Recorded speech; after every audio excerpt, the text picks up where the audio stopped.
এক ছিল চাষি, হাঁস ছিল। হাঁসটা এত বেশি বুদ্ধিমান ছিল যে দিনের বেলা বাইরে ঘুরে বেড়াত আর রাতে ঘরে ফিরে এসে ডিম পাড়ত।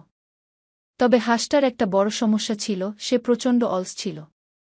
একদিন চাষি হাঁসটাকে ডেকে বলল, দেখ হাঁস, তোকে আমি এত যত্ন করে খাইয়ে দাইয়ে বড় করলাম, আর তুই দিনে একটা ডিমও দিতে পারিস না?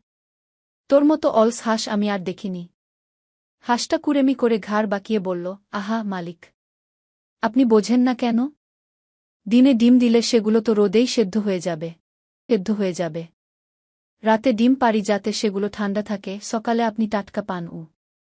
চাষি তো অবাক। ভাবে, এত বুদ্ধিমান হাঁস আমি কোথায় পেলাম? সে খুশি হয়ে হাঁসটাকে আরও ভালো ভালো খাবার দিতে শুরু করল। কয়েকদিন পর চাষি দেখল হাঁসটা রাতেও ডিম দিচ্ছে না। রেগে গিয়ে সে হাঁসটাকে আবার ডাকল। কি ব্যাপার হাঁস, এখন তো রাতেও ডিম দিচ্ছিস না? তোর কি হয়েছে? হাঁসটা হাই তুলতে তুলতে বলল, মালিক, আপনি তো নিজেই বলেছিলেন রাতে ডিম পারলে সেগুলো ঠান্ডা থাকে। এখন তো ফ্রিজের যুগ। আপনি একটা ফ্রিজ কিনে দিন, আমি সারাদিন ডিম পেড়ে ফ্রিজে রেখে দেব, একদম টাটকা থাকবে। চাষি মাথায় হাত দিয়ে বসে পড়ল। ভাবল, এই হাঁসের চেয়ে আমার মুরগিগুলোই ভালো ছিল, অন্তত এত বুদ্ধি খাটাত না। আশা করি গল্পটি আপনার ভালো লেগেছে।